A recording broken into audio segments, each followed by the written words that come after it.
ये डिपार्टमेंट महंगी कुत्ता महंगी कुत्ता महंगी कुत्ता महंगी कुत्ता महंगी कुत्ता। भारत माता की भारत माता की भारत माता की भारत माता की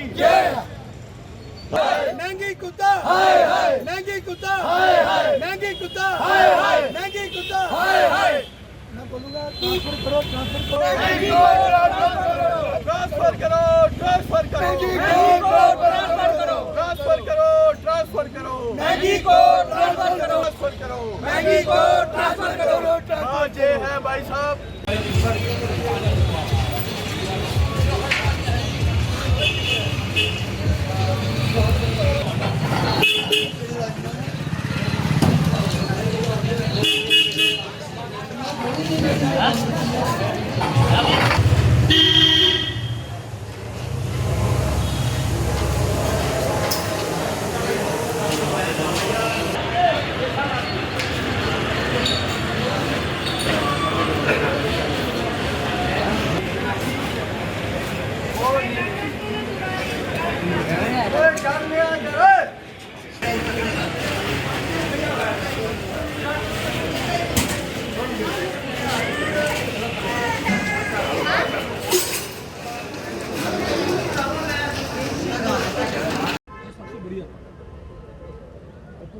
कोई भी बिल्डिंग अगर बनाई जाती है तो मेरे हिसाब से पहले उन दुकानदारों को बीच में बिठाया जाके सर ऐसे दुकानदारों को बीच में बिठाकर उनसे पूछ कर कहाँ से रास्ता निकलेगा कहाँ से नहीं निकलेगा। दिल्ली में आओ जलंधर में आओ जहाँ मर्जी आओ ओपन बस स्टैंड बने हुए हैं। पहला इन्होंने खाना बनाकर डाल दिया हमारे लिए भी।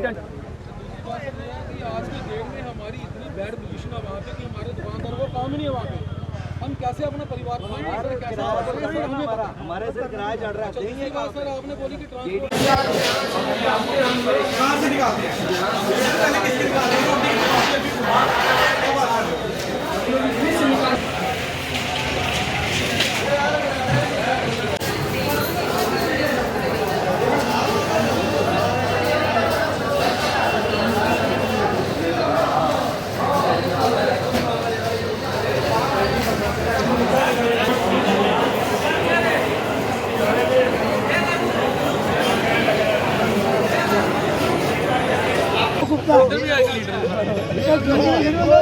कहने पे ना वो जाता रहता कभी किसका किसी के पास बताता है मैं बीजेपी का नेता हूं।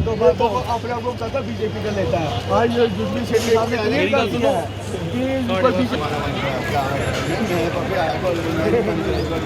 बीजेपी वाले मैं भी क्लियर करने आऊँगा।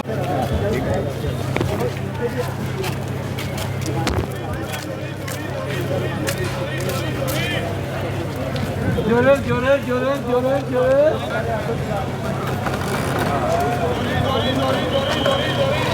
जम्मू के ओल्ड बस स्टैंड में आखिर क्यों मचा हंगामा, आखिर क्यों लगाए गए बैरिकेड्स, आखिर क्यों करवाई गई दुकानें बंद, इतना ही नहीं क्यों यहां से गाड़ियों का आवाजाही रोकी गई। पूरी बात जानने के लिए हमारे साथ जुड़े हुए हैं यहां के ओल्ड बस स्टैंड के प्रेसिडेंट, इनसे जानते हैं सर क्या कुछ मामला ये सामने आया।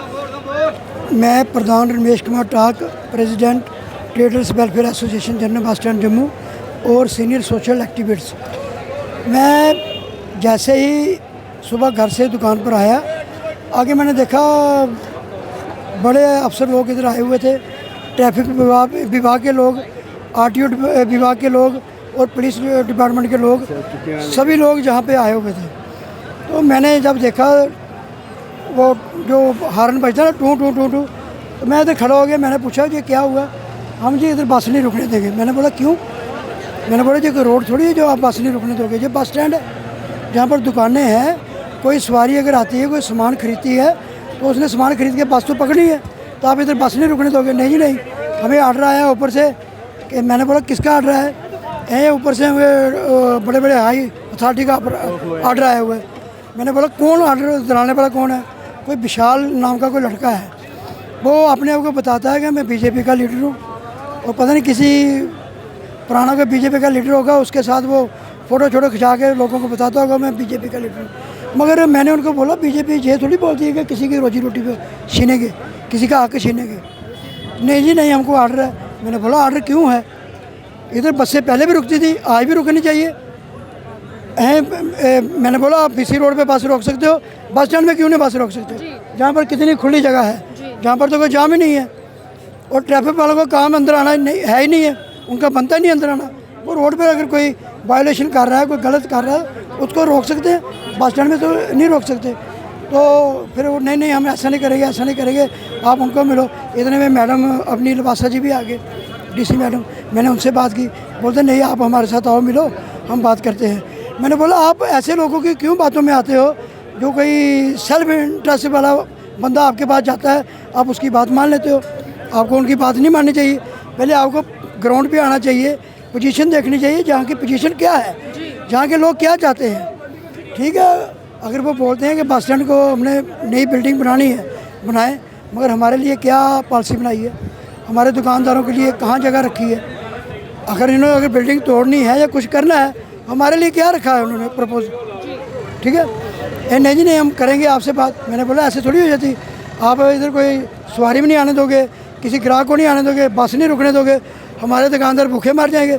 हमारे दुकानदार जितने भी हैं 150 से 200 दुकानदार हैं, 50 से 60 फड़ी वाले हैं, छापा लगाते हैं, जो रोजी रोटी इधर से चलाते हैं अपनी। और वो हर दुकानदार ने 3-3 4-4 मुलाजिम रखे हुए हैं, तो वो कहाँ जाएंगे, उनकी फैमिली हैं आगे, 4-4 मुलाजिम के आगे 5-5 6-6 फैमिली के बंदे भी होंगे, तो वो कितने बन जाएगा, 2-2.5 हज़ार बंदा बन जाएगा।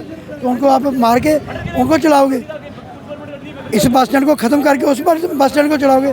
मैंने बोला ये हम नहीं होने देंगे। इसके लिए हमने फिर प्रोटेस्ट भी किया, बाज़ार भी बंद किया।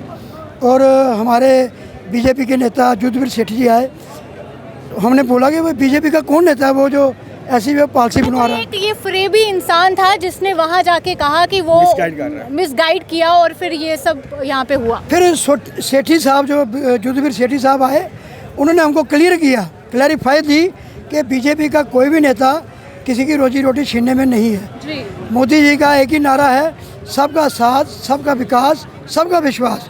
कोई भी गरीब आदमी है उसके पेट पर लात नहीं मारी जाएगी। अगर उसको कोई उठाना है, अगर वो बैठा हुआ है तो उसकी रोजी रोटी लगानी है, उसको कहीं उसका रोज़गार चलाने के लिए कोई जगह देनी है। तो इधर हमने उन्होंने हमको क्लियर किया कि हमारा BJP का कोई नेता ऐसा नहीं है। तो इन्हीं शब्दों के साथ उन्होंने हमको क्लियर करके डिपार्टमेंट के साथ बात हुई। तो DC मैडम ने हमको टाइम दिया था, हमने बोला कि हमारी तरफ से BJP के जो नेता हैं युद्धवीर सेठी जी, वही हमारे लीड करेंगे, वही बात करेंगे। तो वो अब चले गए हैं, उसके बाद देखते हैं क्या होता है। जी, तो ये आप देख सकते हैं कि लगातार इस तरह की बातें सामने आती है और समझ ये नहीं आता कि क्यों सरकार जो है झूठी बातों पे आ जाती है। कोई मिसगाइड कर रहा है तो उनकी बातों पे सरकार क्यों आती है।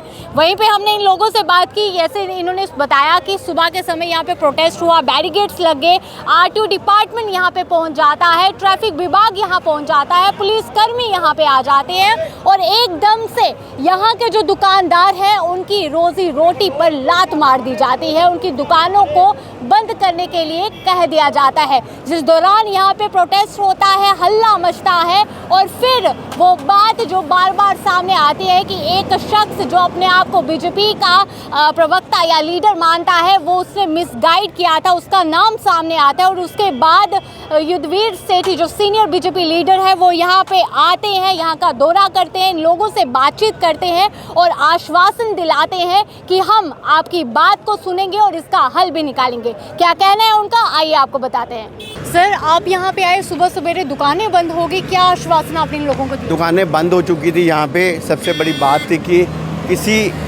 किन्हीं लोगों ने इनको भड़का दिया था कि भारतीय जनता पार्टी वाले इनका रास्ता बंद करा रहे हैं। मैं इनको क्लियर किया कि भारतीय जनता पार्टी वाले कभी ऐसा नहीं करते।